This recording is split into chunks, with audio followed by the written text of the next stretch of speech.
السلام عليكم ورحمة الله وبركاته. إن الحمد لله نحمده ونستعينه ونستغفره ونعوذ بالله من شرور أنفسنا ومن سيئات أعمالنا. من يهده الله فلا مضل له ومن يضلل فلا هادي له وأشهد أن لا إله إلا الله وأشهد أن محمدا عبده ورسوله. أما بعد فإن خير الحديث كتاب الله وخير الهدي هدي محمد صلى الله عليه وسلم وشر الأمور محدثاتها وكل محدثة بدعة وكل بدعة ضلالة وكل ضلالة في النار. أعوذ بالله من الشيطان الرجيم. بسم الله الرحمن الرحيم. قل هو الله أحد الله الصمد لم يلد ولم يولد ولم يكن له كفوا أحد. رب اشرح لي صدري ويسر لي أمري واحلل عقدة من لساني يفقهوا قولي. رب زدني علما اللهم رب زدني علما. اللهم صل على محمد وعلى آل محمد كما صليت على إبراهيم وعلى آل إبراهيم إنك حميد مجيد. تمام قسم کی تعریف اس اللہ کے لیے لائق و زیبا ہے جو ہم سب کا پالنہار ہے. ہم اسی کی حمد کرتے ہیں اور اسی سے مدد طلب کرتے ہیں اور اسی سے مغفرت طلب کرتے ہیں، اور ہم اپنے نفس کے شر سے اور اپنے اعمال کی برائی سے اللہ کی پناہ میں آتے ہیں. جو شخص اللہ تعالیٰ جسے ہدایت دینا چاہے اسے کوئی گمراہ نہیں کر سکتا، اور جسے گمراہ کرنا چاہے اسے کوئی ہدایت نہیں دے سکتا. میں گواہی دیتا ہوں کہ اللہ کے علاوہ کوئی معبود برحق نہیں، وہ تنہا ہے، اس کا کوئی شریک نہیں. اور میں گواہی دیتا ہوں کہ حضرت محمد صلی اللہ علیہ وسلم اللہ کے بندے اور اس کے رسول ہیں. سب سے بہترین بات اللہ کا کلام ہے، اور سب سے بہترین طریقہ حضرت محمد صلی اللہ علیہ وسلم کا طریقہ ہے. اور سب سے بدترین بات دین میں ایجاد کردہ بدعتیں ہیں، اور ہر نئی چیز بدعت ہے، اور ہر بدعت گمراہی ہے، اور ہر گمراہی جہنم لے جانے والی ہے. محترم حضرات، حمد و صلوات کے بعد میں ہمارے ناظرین اور سامعین کا خیر مقدم کرتا ہوں اور شکریہ ادا کرتا ہوں. اللہ تعالیٰ سے میں دعا کرتا ہوں کہ اللہ تعالیٰ ہماری اس مجلس میں شرکت کو قبول فرمائے. آمین. محترم حضرات، آج کے اس درس کا ہمارا جو موضوع ہے وہ ہے اللہ کی معرفت. یہ معرفت یہ عربی لفظ ہے. کتنے لوگوں کو ہو سکتا ہے کہ پتہ نہ ہو کہ معرفت کسے کہتے ہیں. معرفت کا مطلب ہے نالج، جانکاری. یعنی اللہ کے بارے میں ہم جانکاری حاصل کرنا چاہتے ہیں کہ اللہ کون ہے، اللہ تعالیٰ کون ہے، وہ کون سی ذات ہے، اس نے ہمیں کیوں پیدا کیا، وہ ہم سے کیا چاہتا ہے. محترم حضرات، دنیا میں ڈھیروں علوم ہیں، بہت سارے علوم ہیں، اور تمام علوم میں سب سے افضل علم کیا ہے؟ دین کا علم ہے، شریعت کا علم ہے. اور شریعت کے علوم میں سے بھی سب سے افضل علم توحید کا علم ہے. اور توحید کا علم ان میں سے کیا ہے؟ لا الہ الا اللہ کا علم ہے. اللہ نے فرمایا فَاعْلَمْ أَنَّهُ لَا إِلَهَ إِلَّا اللَّهُ وَاسْتَغْفِرْ لِذَنبِكَ. تو اللہ کے بارے میں علم حاصل کرنا ہر مکلف کے لیے ضروری اور لازم ہے، فرض یاد رکھیں. مکلف کسے کہتے ہیں؟ مکلف جو عاقل ہے اور بالغ ہے، جو عقل رکھتا ہے اور بالغ ہو جاتا ہے. بالغ انسان بالغ کب ہوتا ہے؟ بچہ کب بالغ ہوتا ہے؟ اس کے کئی علامت، لڑکے اور لڑکیوں میں کئی علامت ہے. پہلی علامت یہ کہ وہ اس کا احتلام ہونے لگے، اور اسی طریقے سے زیر ناف بال اگائے، اور 15 سال کا ہو جائے. اور عورتوں میں ایک اور علامت ہے، وہ کیا ہے؟ حیض کا ہونا، یعنی حیض شروع ہو جائے، ماہواری شروع ہو جائے. یہ بلوغت کی علامت ہے. تو جب کوئی بھی انسان بالغ ہو جاتا ہے، بچہ بالغ ہو جاتا ہے، تو اور عقل و شعور رکھتا ہے، اسے کہتے ہیں مکلف. تو یہ اللہ توحید کا علم، اللہ کی معرفت کا علم ہر مکلف کے لیے ضروری اور لازم فرض ہے۔ محترم حضرات، اللہ تعالیٰ نے ہمیں پیدا کیا اور ہم اللہ تعالیٰ ہمارا معبود ہے، اور ہم اللہ تعالیٰ کے بارے میں نہ جانیں، ہم دنیا کے تمام علوم حاصل کرتے ہیں لیکن اللہ کے علم سے ہم محروم رہتے ہیں۔ یاد رکھیں، ایسے لوگ دنیا میں بھی نقصان اور خسارے میں ہیں اور آخرت میں بھی۔ اللہ کا علم کتنا اہم ہے اس سے آپ اندازہ کر سکتے ہیں کہ جیسے ہی کسی کی موت ہوگی اور اسے قبر میں دفن کیا جائے گا، فوراً لوگ دفن کر کے جیسے ہی لوٹیں گے، منکر نکیر آئیں گے، آ کر اس کو بیٹھائیں گے اور پھر سوال کریں گے، من ربک، سب سے پہلا سوال ہوگا من ربک، تیرا رب کون ہے؟ اللہ اکبر۔ وہاں عقل کام نہیں کرے گی، یہاں لوگ عقل چلاتے ہیں، بڑی بڑی باتیں کرتے ہیں، لیکن وہاں عقل کام نہیں کرے گی۔ دنیا میں اگر آپ نے اللہ کی صحیح معرفت حاصل کی، اللہ اور اس کے رسول کے مطابق، اس کے احکام کے مطابق آپ نے زندگی گزاری، تبھی آپ سوال کا جواب دے سکتے، ورنہ نہیں دے سکتے۔ آپ کیا کہیں گے؟ ہاں ہاں لادری، میں کچھ نہیں جانتا ہوں، ہے افسوس میں کچھ بھی نہیں جانتا ہوں۔ تو میرے بھائیوں، اللہ کی معرفت حاصل کرنا ہر مسلمان، مکلف مسلمان کے لیے ضروری اور لازم ہے۔ میں اللہ تعالیٰ سے دعا کرتا ہوں کہ اللہ تعالیٰ مجھے کتاب و سنت کے مطابق کہنے، سننے اور اس پر عمل کرنے کی توفیق دے، آمین۔ محترم حضرات، اللہ تعالیٰ نے انسانوں کو پیدا کیا اور پیدا کرنے کے ساتھ ساتھ اس کے اندر ایک فطرت بھی پیدا کر دی، جسے کہتے ہیں بنیادی فطرت۔ اور یہ فطرت دو طرح کی ہوتی ہے، ایک ظاہری فطرت جسے ہم دیکھتے ہیں، اور دوسرا ہے باطنی فطرت جسے ہمیں نظر نہیں آتی لیکن اس کے اثرات ہمیں نظر آتے ہیں۔ جو ظاہری فطرت ہے، مثال کے طور پر جب بچہ پیدا ہوتا ہے تو سب سے پہلے ماں جب اسے اپنے سینے سے لگاتی ہے تو دودھ پینے لگتا ہے۔ سوال یہ ہے کہ کس نے اس بچے کو بتایا، کس نے اس بچے کو سکھایا کہ تمہیں دودھ پینا ہے اور اس طرح پینا ہے؟ ابھی ابھی پیدا ہوا اور پیدا ہونے کے ساتھ ساتھ وہ دودھ پینے لگتا ہے، کس نے اس بچے کو سکھایا؟ اللہ کی قسم، اگر پوری دنیا کے تمام لوگ مل کر یہ کوشش کریں بچے کو سکھانے کی کہ تمہیں دودھ پینا ہے اور اس طرح پینا ہے، تو تمام لوگ آج ہی ساجائے نہیں سکھا سکتے، لیکن وہ پیتا ہے۔ کیوں؟ اس لیے کہ اس کی فطرت میں یہ چیز موجود ہے کہ تم جب پیدا ہوگے تو تمہیں تمہاری ماں کی دودھ پینا پڑے گا اور اس طرح پینا ہے۔ اور ہم دیکھتے ہیں اسی طریقے سے ایک باطنی فطرت ہے جسے ہمیں نظر نہیں آتی لیکن اس کے اثرات ہمیں نظر آتے ہیں۔ وہ کیا ہے؟ ہر انسان اپنی فطرت سے جانتا ہے کہ میرا رب موجود ہے، میرے رب نے مجھے پیدا کیا، میں نے اپنے آپ کو پیدا نہیں کیا، میرے رب نے مجھے پیدا کیا، اور وہی میرا پیدا کرنے والا، روزی دینے والا، نفع و حاجت روا، مشکل کشا، اور وہی تدبیر کرنے والا ہے، وہی تدبیر کرنے والا ہے۔ ہر انسان کی فطرت میں یہ بات ڈال دی گئی ہے کہ میرا رب موجود ہے اور وہ اکیلا ہے، اور وہ کیا ہے؟ اوپر ہے۔ کیا کہتا ہے؟ اوپر ہے۔ ہر انسان کی فطرت میں یہ بات ڈال دی گئی ہے۔ اللہ تعالیٰ نے اللہ تعالیٰ نے قرآن مجید میں سورۃ الاعراف آیت نمبر 172 میں فرمایا کہ اللہ تعالیٰ نے آدم علیہ السلام کو پیدا کیا اور قیامت تک پیدا ہونے والی ان کی ذریت کو نکالا اور فرمایا الست بربکم، کیا میں تمہارا رب نہیں ہوں؟ تو تمام نے کہا تھا، سب نے کہا بھلا شہیدنا، کیوں نہیں، آپ ہمارے رب ہیں اور ہم اس پر گواہ بنتے ہیں۔ تو ہم نے بھی اور سب نے، قیامت تک آنے والے تمام لوگوں نے یہ اقرار کیا کہ آپ ہی ہمارے رب ہیں۔ وہی چیز انسان کی فطرت میں موجود ہے۔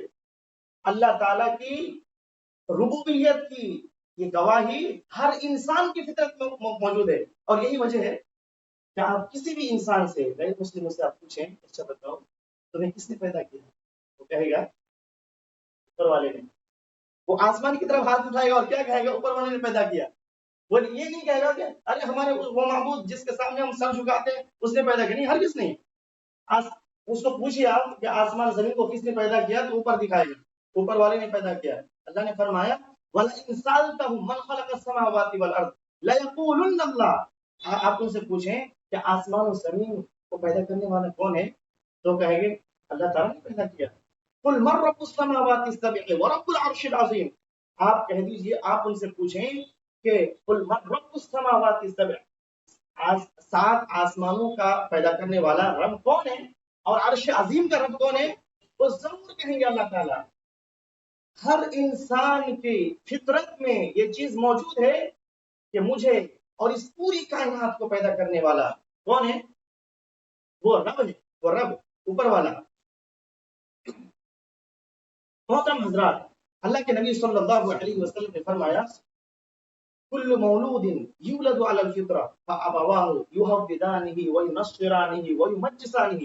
ہر بچہ فطرت پر پیدا ہوتا ہے، پھر اس کے ماں باپ یا تو اس کو یہودی بنا دیتے ہیں، یا نصرانی بنا دیتے ہیں، یا مجوسی بنا دیتے ہیں. یعنی جو جس مذہب کو ماننے والا ہوتا ہے اسی کی طرف اس بچے کو بھی پھیر دیتا ہے، اس کے عقیدے کو، اس کی فطرت کو چینج کر دیتا ہے. لیکن ہر بچہ فطرت پر پیدا ہوتا ہے، لیکن اس کی فطرت کو کنورٹ کر دیتے ہیں اس کے ماں باپ، اس کے سرپرست، اس کے ذمہ دار. اللہ کے نبی صلی اللہ علیہ وسلم نے اس کی مثالیں دے کر وضاحت فرمائی. کیا مثال؟ کہ جس طرح کوئی جانور کا بچہ جب پیدا ہوتا ہے تو صحیح سالم پیدا ہوتا ہے، پھر اس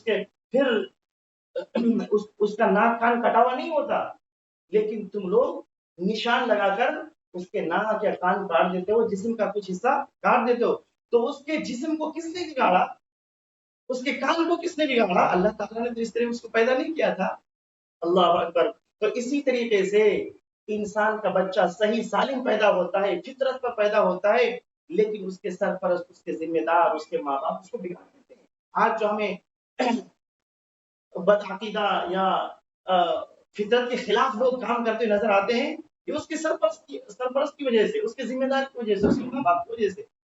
صحیح مسلم میں یہ حدیث موجود ہے. اللہ کے نبی صلی اللہ علیہ وسلم نے فرمایا کہ اللہ تعالیٰ فرماتا ہے کہ میں نے اپنے بندوں کو حنیف پر پیدا کیا ہے، یعنی یکسوئی کے ساتھ متوجہ ہونے والا، یکسوئی کے ساتھ متوجہ ہونے والا پیدا کیا ہے. لیکن شیطان کیا کرتا ہے؟ ان کے دین فطرت سے ان کو گمراہ کر دیتا ہے، دین فطرت سے اس کو گمراہ کر دیتا ہے. اللہ اکبر. میرے بھائیوں، تو آج جو لوگ گمراہی میں بھٹک رہے ہیں، گمراہی کے دلدل میں پھنسے ہوئے ہیں، اس کی وجہ کیا ہے؟ یا تو اس کے ذمہ دار سرپرست ہیں، ماں باپ ہیں، اور اس کے ساتھ ساتھ شیطان بھی ہے جو گمراہ کرتا رہتا ہے انسان کو. تو اللہ تعالیٰ نے رسولوں کو کیوں بھیجا؟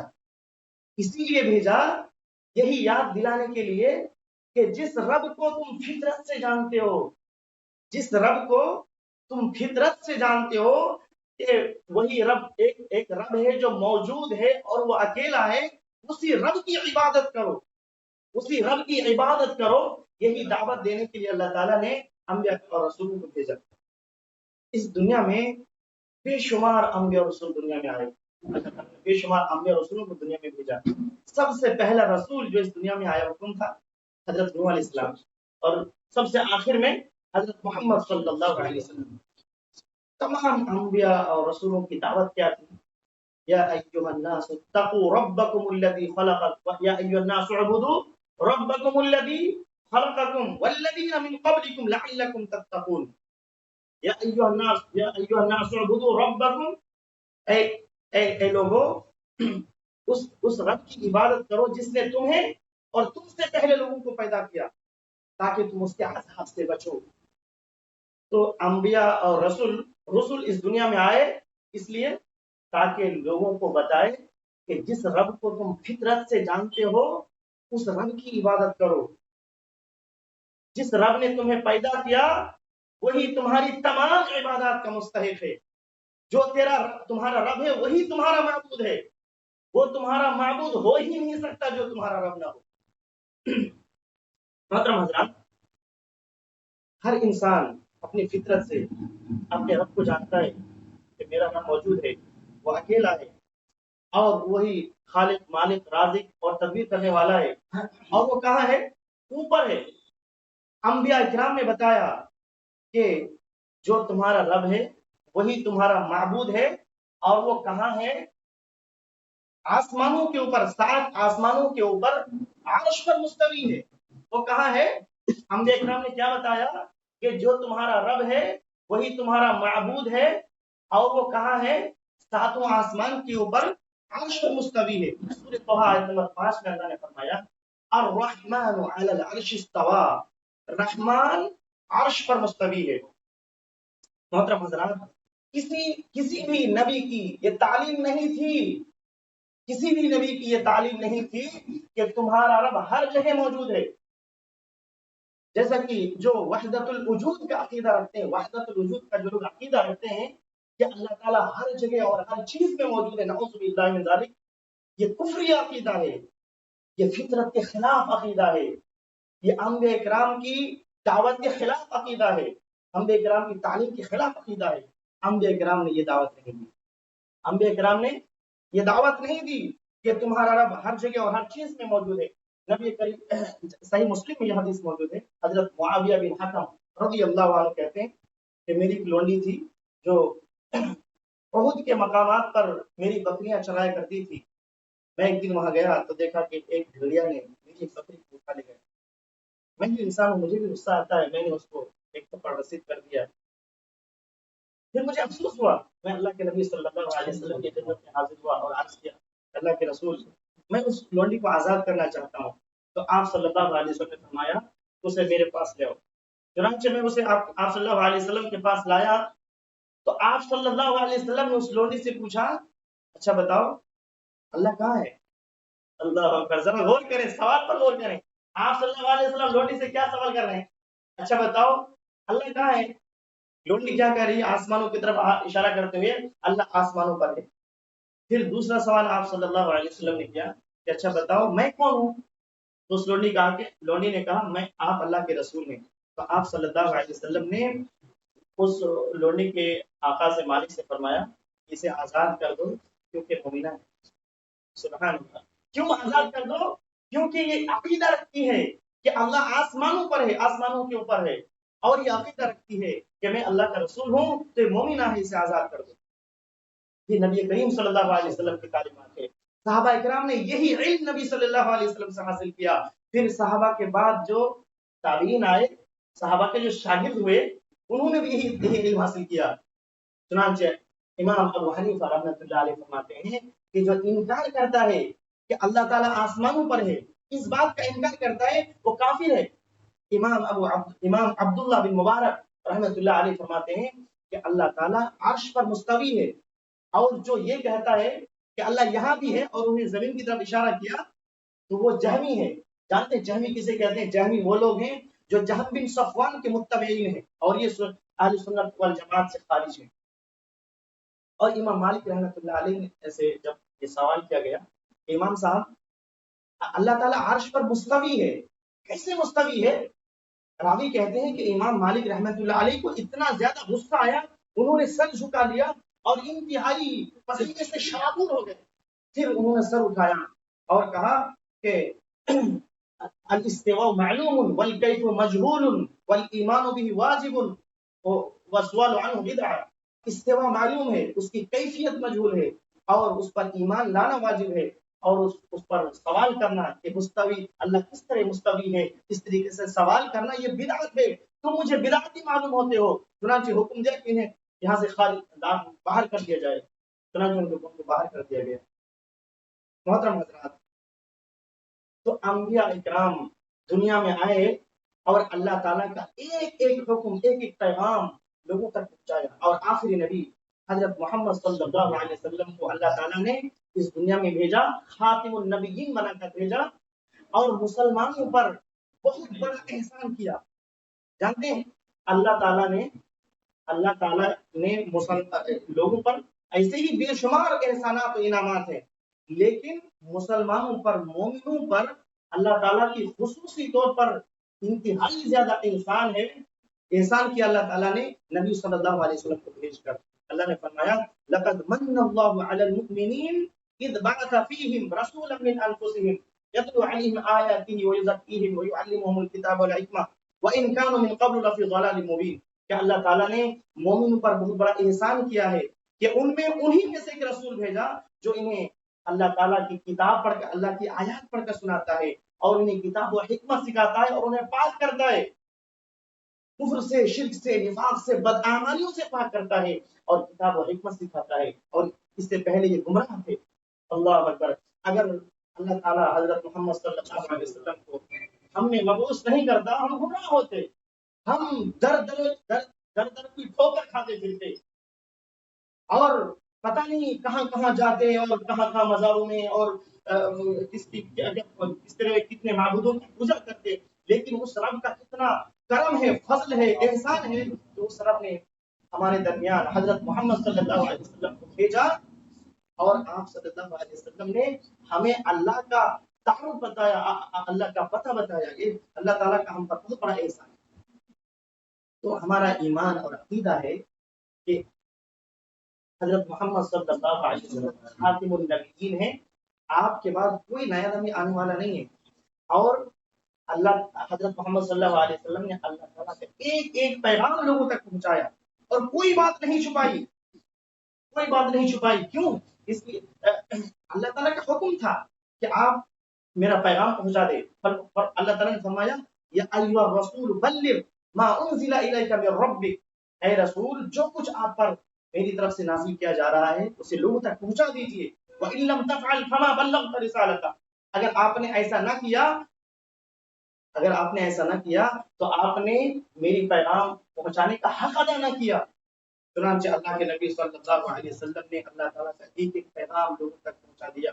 کفار و مشرکین کی طرف سے انتہائی زیادہ اذیتوں اور تکلیفوں کے باوجود آپ صلی اللہ علیہ وسلم نے اپنی ذمہ داری کا حق ادا کیا. چنانچہ صحیح مسلم میں یہ واقعہ موجود ہے. اللہ کے نبی صلی اللہ علیہ وسلم نے حجۃ الوداع کے موقع پر ہزاروں صحابہ کرام کے درمیان خطبہ ارشاد فرمایا اور پھر خطبہ دینے کے بعد فرمایا، صحابہ کرام سے فرمایا کہ تم سے میرے بارے میں سوال کیا جائے گا، تم کیا جواب دو گے؟ صحابہ کرام نے عرض کیا کہ اللہ کے نبی صلی اللہ علیہ وسلم ہم گواہی دیں گے کہ آپ نے اللہ کا پیغام پہنچا دیا اور آپ نے حق تبلیغ ادا کر دی اور ہماری ہمیں خوب نصیحتیں کی اور خیر خواہی کی. چنانچہ اللہ کے نبی صلی اللہ علیہ وسلم نے اپنی شہادت کی انگلی آسمان کی طرف اٹھایا اور لوگوں کی طرف اشارہ کرتے فرمایا، 3 مرتبہ فرمایا کہ اللہ گواہ رہنا، کہ اللہ گواہ رہنا کہ میں نے تیرا پیغام پہنچا دیا. سبحان اللہ، یہ بہت بھاری اور بڑی ذمہ داری تھی آپ صلی اللہ علیہ وسلم پر. چنانچہ اسی طرح حضرت عبداللہ بن عباس رضی اللہ عنہ کہتے ہیں، فرماتے ہیں کہ نبی کریم صلی اللہ علیہ وسلم کا آخری وقت تھا. آپ صلی اللہ علیہ وسلم نے اپنے سر سے کپڑے کو ہٹایا. اس وقت آپ صلی اللہ علیہ وسلم کے سر پر پٹی بندھی ہوئی تھی.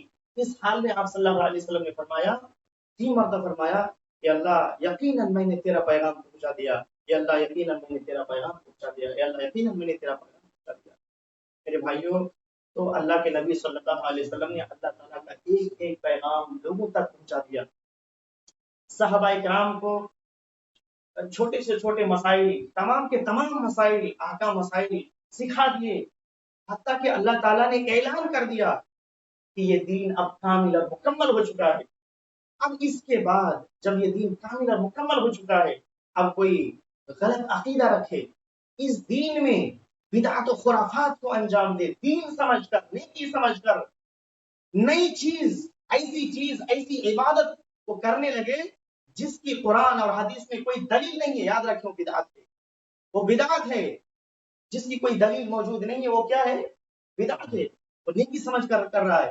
امام مالک رحمۃ اللہ علیہ فرماتے ہیں، من ابتدع فی الاسلام بدعۃ یراها حسنۃ فقد زعم ان محمدا صلی اللہ علیہ وسلم قال الرسالہ، کہ جس نے اسلام میں کوئی بدعت ایجاد کی پھر خیال کیا کہ یہ تو نیکی کا کام ہے، تو گویا اس نے یہ دعویٰ کیا کہ حضرت محمد صلی اللہ علیہ وسلم نے رسالت یعنی اللہ کا پیغام پہنچانے کی خیانت کی. اللہ کا پیغام مکمل طور پر نہیں پہنچایا. تم اللہ کا اس آیت کو، اللہ کی اس آیت کو پڑھ لو، اليوم اکملت لکم دینکم واتممت علیکم نعمتی ورضیت لکم الاسلام دینا. آج میں نے تمہارے لیے تمہارا دین مکمل کر دیا ہے اور اپنی نعمت تم پر پوری کر دی اور اسلام کو بحیثیت دین تمہارے لیے پسند کر لیا ہے.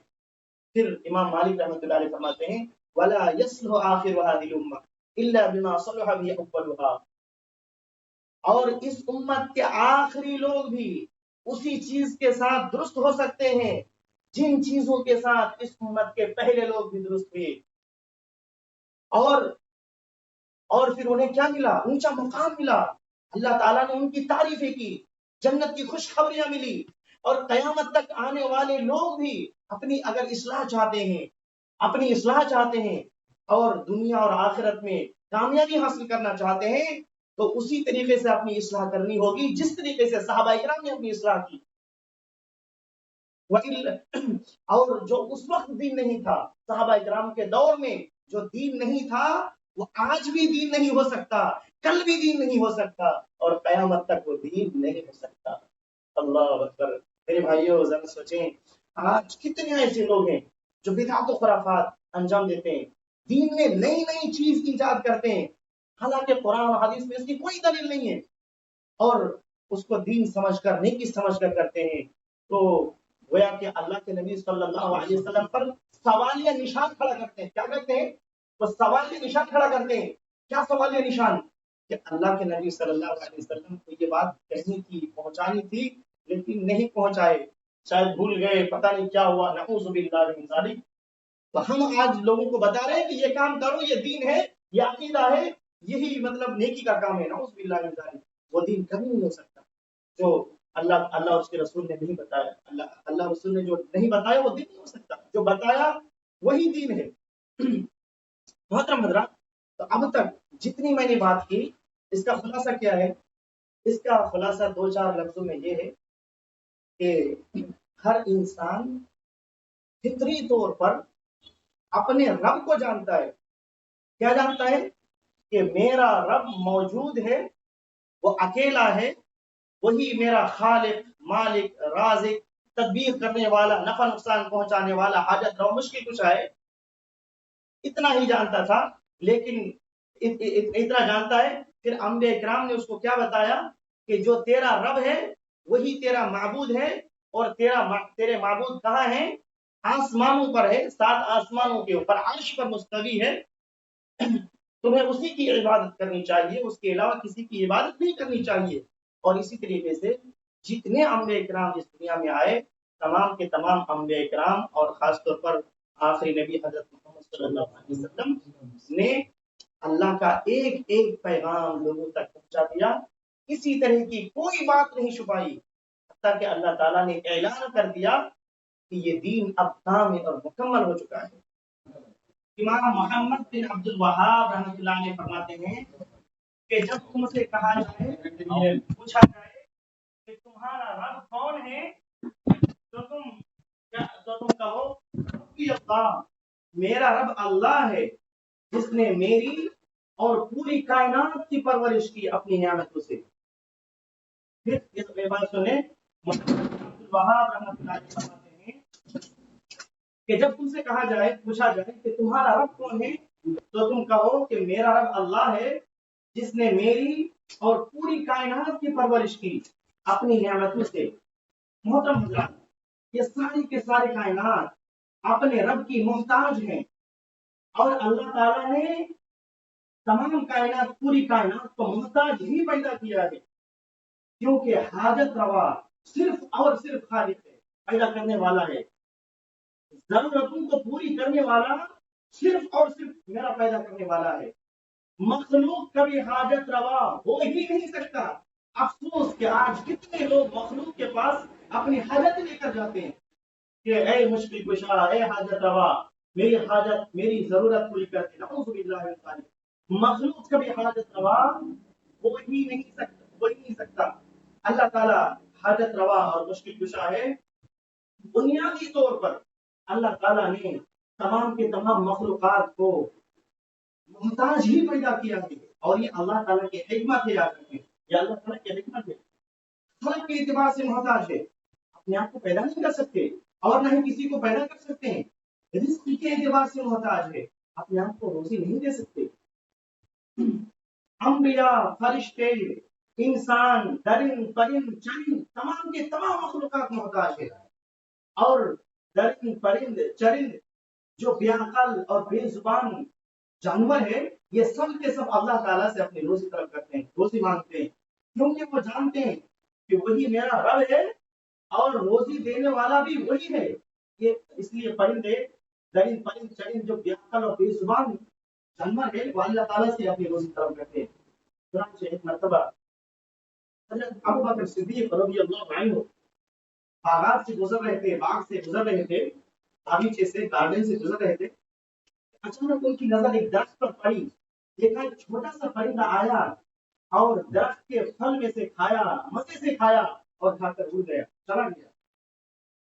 حضرت ابوبکر صدیق رضی اللہ عنہ یہ دیکھ کر رونے لگے، گھٹنے کے بل گر گئے. صحابہ اکرام نے پوچھا خلیفۃ المسلمین مسلمین کو کیا ہو گیا ہے، کیوں رونے لگے ہیں؟ تو حضرت ابوبکر صدیق رضی اللہ عنہ کہنے لگے کہ اس پرندے کو دیکھو، اس پرندے کو دیکھو، یہ آیا اور درخت کے پھل میں سے کھایا، مزے سے کھایا، پیٹ بھر کر کھایا اور پھر کھا کر چلا گیا. اور اس کا نہ کوئی حساب ہے نہ کتاب ہے، کچھ بھی نہیں ہے. اس سے قیامت کے دن سوال نہیں کیا جائے گا.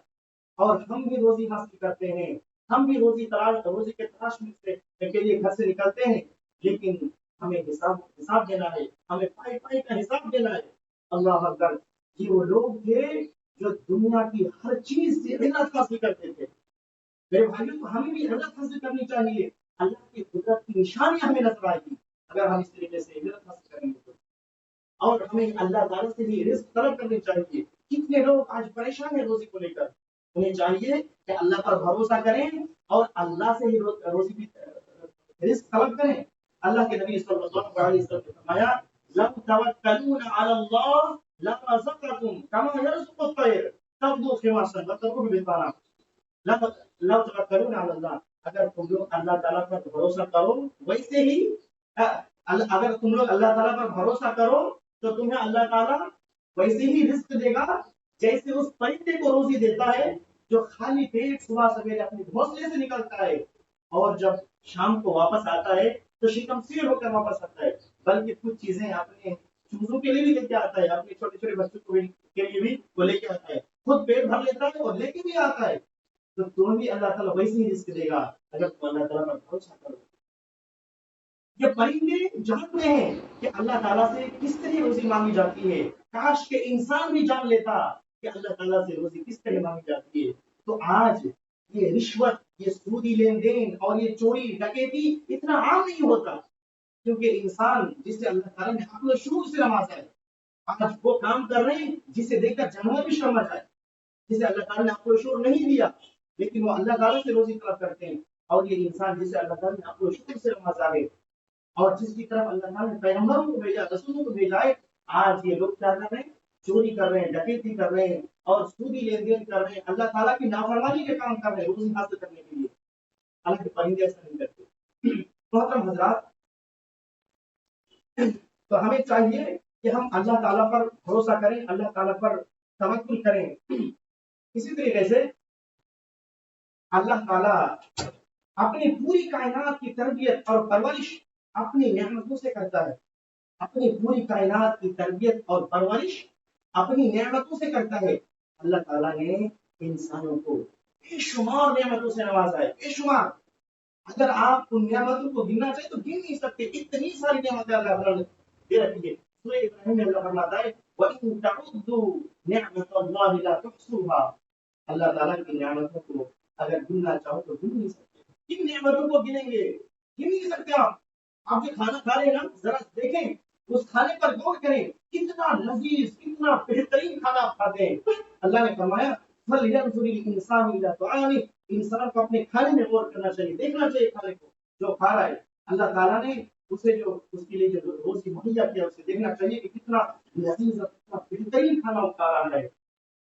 پھل دیکھیں، ایک سے بڑھ کر ایک پھل، پینے کے لیے میٹھا اور تازہ شیریں پانی، اور اس طریقے سے مختلف غذائیات کا ہم استعمال کرتے ہیں. کن نعمتوں کا جو جتلائیں گے.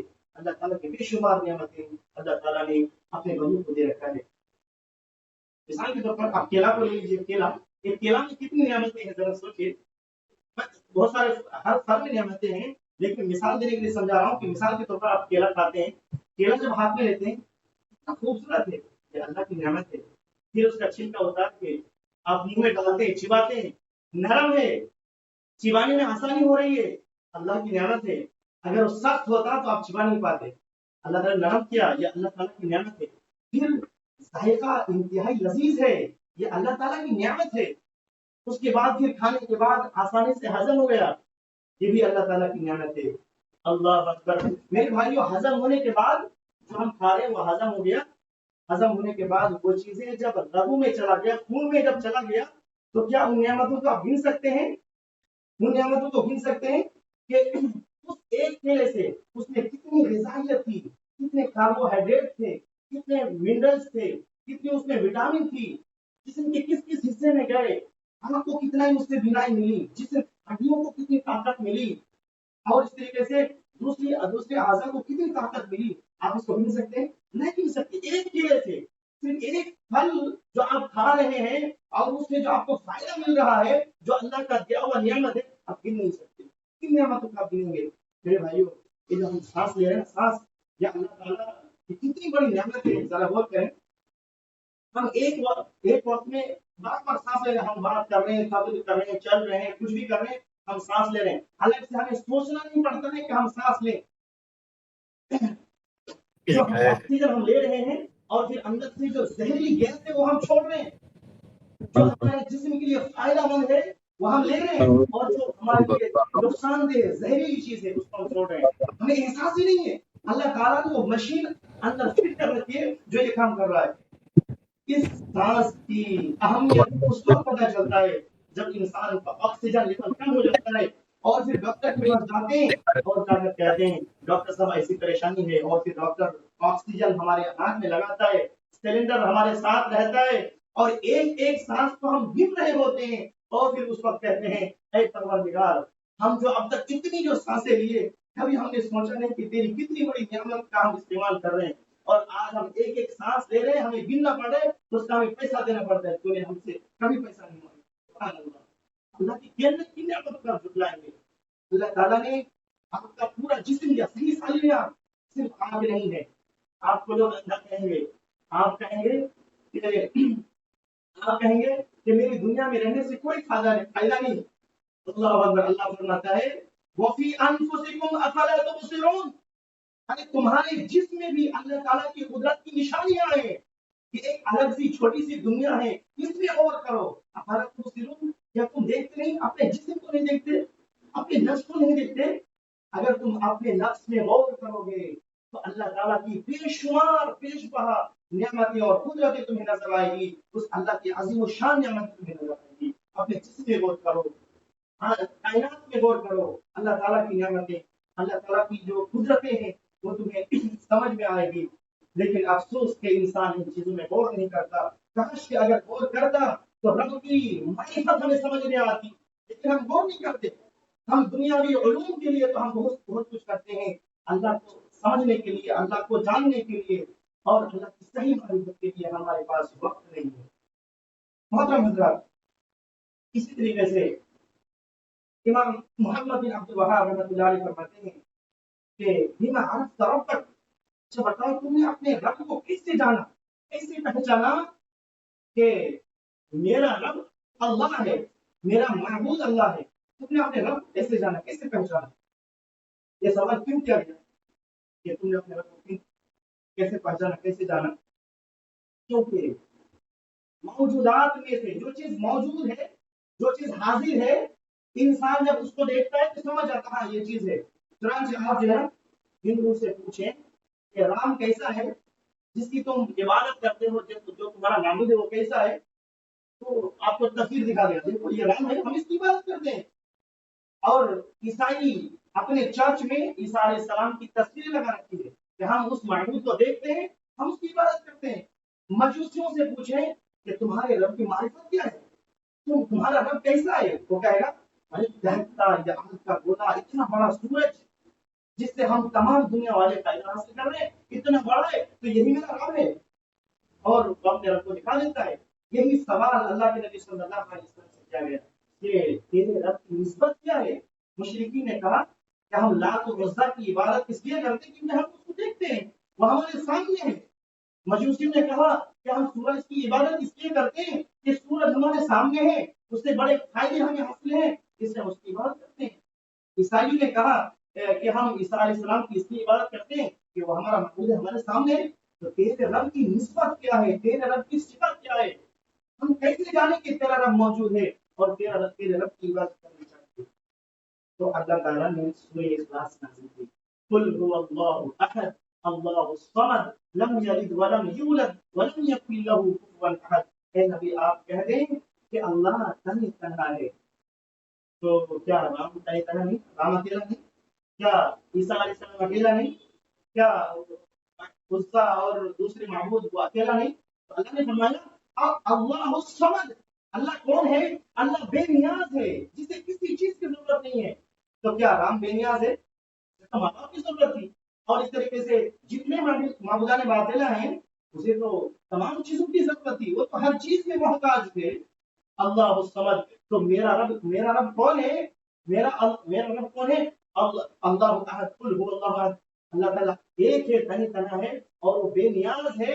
لم یلد، نہ اس نے کسی کو پیدا کیا، اور نہ اس سے، اور نہ وہ کسی سے پیدا ہوا، نہ اس سے کوئی چیز نکلی، نہ وہ کسی چیز سے نکلا، نہ اس کے ماں باپ ہیں، نہ اس کی بیوی بچے ہیں۔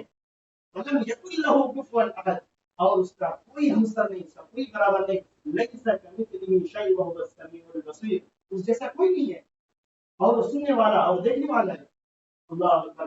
اسی طریقے سے آیت الکرسی قرآن مجید کی ایک آیت ہے، سورہ بقرہ آیت نمبر 255 نمبر کی آیت ہے۔ اللہ تعالیٰ کی اس میں بڑی معرفت ہے۔ اللہ تعالیٰ نے فرمایا اللہ لا الہ الا هو الحي القيوم لا تأخذه سنة ولا نوم له ما في السماوات وما في الأرض من ذا الذي يشفع عنده إلا بإذنه يعلم ما بين أيديهم وما خلفهم ولا يحيطون بشيء من علمه إلا بما شاء وسع كرسيه السماوات والأرض ولا يؤوده حفظهما وهو السميع وهو العلي العظيم۔ اللہ لا الہ الا هو الحي القيوم، اللہ تعالیٰ کے علاوہ اللہ کے علاوہ کوئی معبود برحق نہیں۔ الحی القیوم، جو ہمیشہ سے زندہ ہے، اور کائنات کی ہر چیز کو قائم رکھنے والا ہے۔ لا تأخذہ سنۃ ولا نوم، اسے نہ اونگ آتی ہے نہ نیند آتی ہے، اور آسمانوں اور زمین میں جو کچھ ہے سب اسی کا ہے۔ آسمانوں اور زمین میں جو کچھ ہے سب اسی کا ہے۔ کون ہے جو اس کے سامنے اس کی اجازت کے بغیر شفاعت کر سکے، سفارش کر سکے؟ وہ جانتا ہے جو کچھ اس کے لوگ کے سامنے ہے، اور جو ان سے اوجھل ہے اسے بھی جانتا ہے، اور اس کے علم میں سے کوئی چیز کوئی احاطہ نہیں کر سکتا۔ یعنی اللہ تعالیٰ کے جو علم ہے اس علم کو کوئی پا نہیں سکتا، ہاں جتنا وہ چاہے۔ اللہ تعالیٰ جتنا چاہے اتنا لوگوں میں سے یا انبیاء کرام میں سے ان کو وہ علم دیا جاتا ہے۔ وسیع کرسی السماوات والارض، اس کی کرسی کی وسعت نے آسمان و زمین کو گھیر رکھا ہے، اور وہ ان دونوں کی حفاظت سے نہیں تھکتا، اور وہ بہت بلند برتر اور عظمت والا ہے۔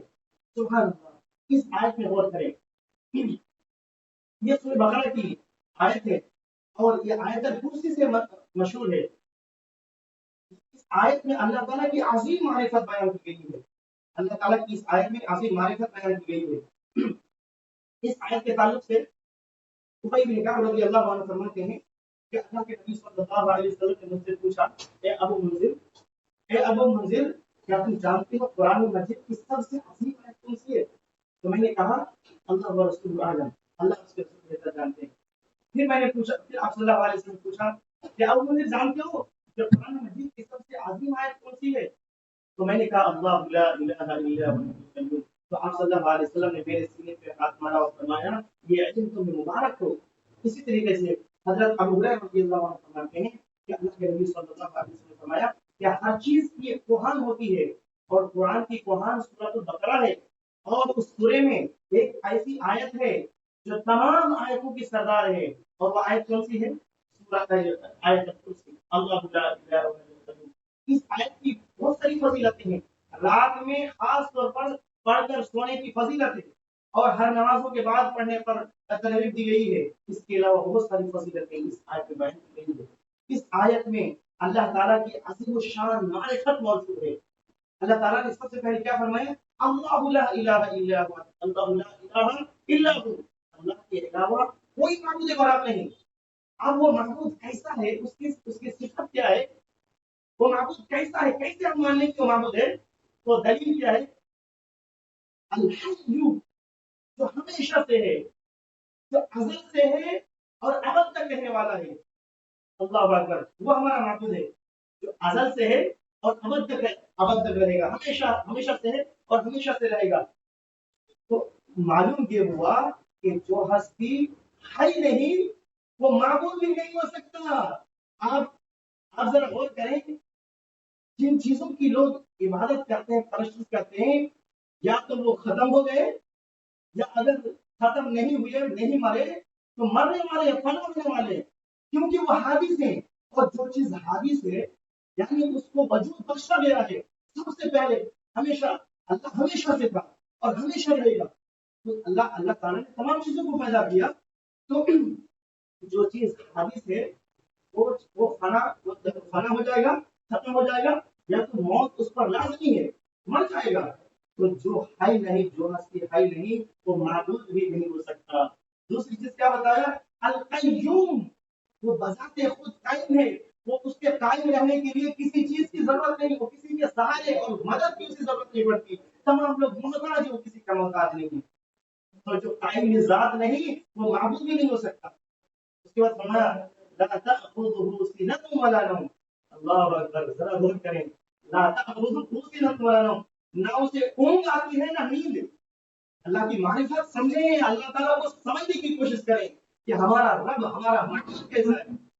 یہ اونگ ہے نا، اونگ، جیسے ہم نے چرچا کو ابھی اونگ آ رہی ہے، اونگ آ رہی ہے، یہ اونگ نیند کی ابتدائی درجہ ہے۔ سب سے پہلے انسان کو اونگ آتی ہے، پھر نیند آتی ہے۔ تو اللہ وہ ذات ہے جسے اونگ بھی نہیں آتی تو نیند کیسے آئے گی؟ اونگ بھی نہیں آتی، اور نیند یہ کیا ہے؟ انسان کی اضطراری کیفیت ہے۔ جب جاندار انتہائی محنت و مشقت کرتے کرتے تھک جاتا ہے، تھکاوٹ جب ہوتی ہے تو اسے نیند آتی ہے، اور نیند میں موت کے کچھ اثرات ہیں، اور دوسری حدیث میں موت سے ہی تعبیر کی گئی ہے۔ ہم جب سوتے ہیں تو کیا پڑھتے ہیں؟ اللہم بسمک اموت و احیا، یہ اللہ تیرے نام سے میں مرتا ہوں اور پھر زندہ تیرے نام سے ہوں گا۔ تو نیند کو موت کہا گیا، موت۔ اور جو جس پر موت طاری ہو، جس پر موت طاری ہو، وہ معبود نہیں ہو سکتا۔ جتنے بھی معبودان باطلہ دنیا میں آئے وہ دنیا سے چلے بھی گئے، لیکن آج تک ان کی عبادت ہو رہی ہے، معبود کیسے ہو سکتا ہے؟ وہ معبود جسے تھکاوٹ ہوتی ہو، جسے نیند آتی ہو، جسے مطلب نیند آتی ہو، وہ معبود کبھی نہیں ہو سکتا۔ اللہ اکبر۔ اس کے علاوہ بھی بہت ساری اس آیت میں نشانی ہے، زیادہ نہیں ہے کہ میں اور جاؤں۔ تو میرے بھائیوں، اگر ہم رب کی معرفت حاصل کرنا چاہیں تو ہمیں قرآن پڑھنا چاہیے، قرآن خوب پڑھنا چاہیے، اس میں اللہ تعالیٰ کے اسماء و صفات ہیں، اس کو جب ہم پڑھیں گے تو اللہ کی صحیح معرفت ہمیں ملے گی۔ اسی طریقے سے اللہ تعالیٰ کو جاننے کے لیے بما عرفت ربک، تو نے اپنے رب کو کیسے جانا، کیسے پہچانا؟ تو اس میں ایک کیا ہے کہ آیت کونیہ اور آیت شرعیہ۔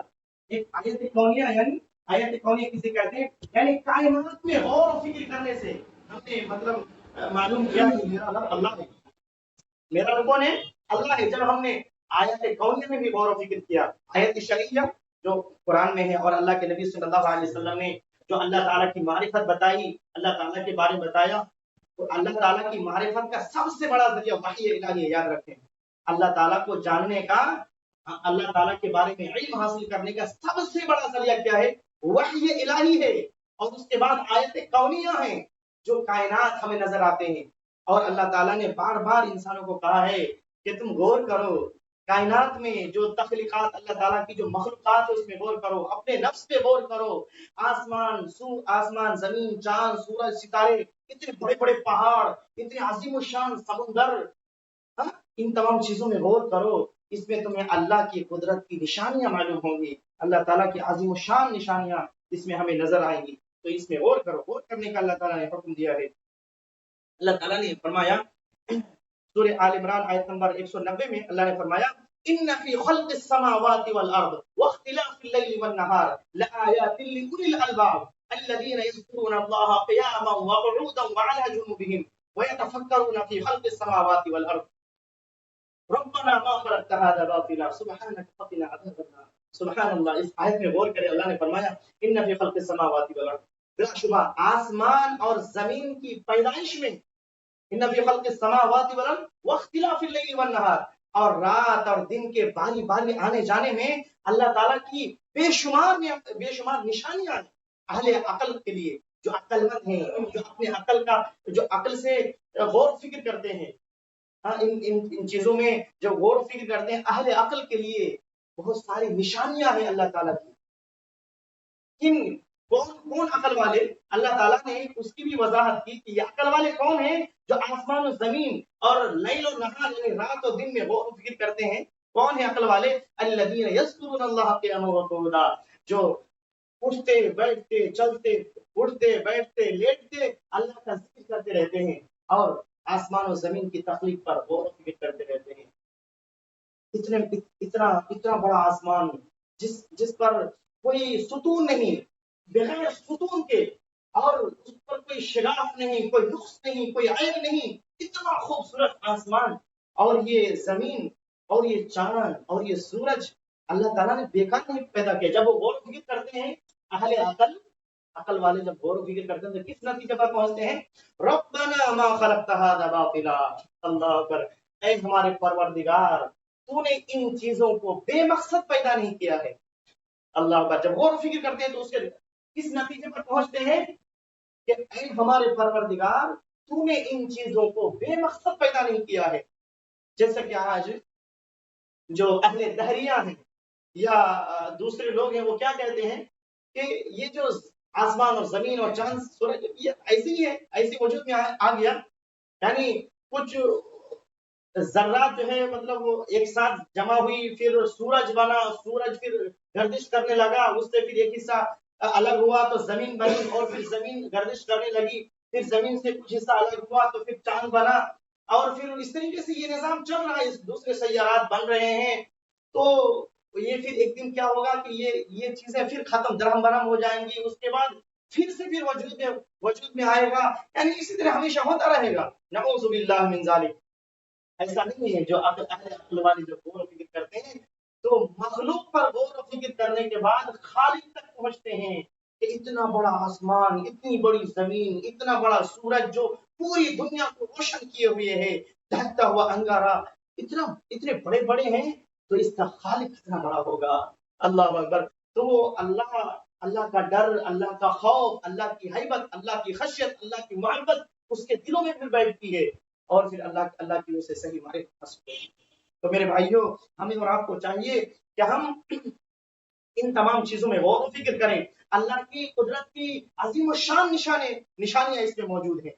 اس طرح ہمیں اللہ تعالیٰ کی معرفت حاصل ہوگی۔ اللہ تعالیٰ سے ہم دعا کرتے ہیں، الہ العالمین، ہم نے جتنی بھی بات کہی، یا اللہ ہمیں ان تمام باتوں پر عمل کرنے کی توفیق دے۔ یا اللہ ہمیں قرآن و حدیث کو صحیح سے سمجھنے اور اس کے احکامات پر عمل کرنے کی توفیق دے۔ میرے مولا، ہمیں اس وقت تک موت نہ آئے جب تک تو ہم سے راضی نہ ہو جائے۔ یا اللہ تیری صحیح معرفت ہمارے دلوں میں بیٹھا دے، تیرا ڈر، تیرا خوف، تیری محبت ہمارے دلوں میں بیٹھا دے۔ یا اللہ ہم جتنے بھی نیک اعمال کریں، ہم صرف تیری خوشنودی حاصل کرنے کے لیے کریں۔ یا اللہ ہمارے دلوں میں نبی کریم صلی اللہ علیہ وسلم کی محبت پیدا کر دے۔ یا اللہ تیری محبت پیدا کر دے، تیرے دین سے محبت پیدا کر دے، تیرے صحابہ کرام سے کی محبت ہمارے دلوں میں بیٹھا دے۔ یا اللہ ہم سب کو نیک اعمال کرنے کی توفیق دے۔ آمین وآخر دعوانا ان الحمد للہ رب العالمین۔ السلام علیکم ورحمۃ اللہ وبرکاتہ۔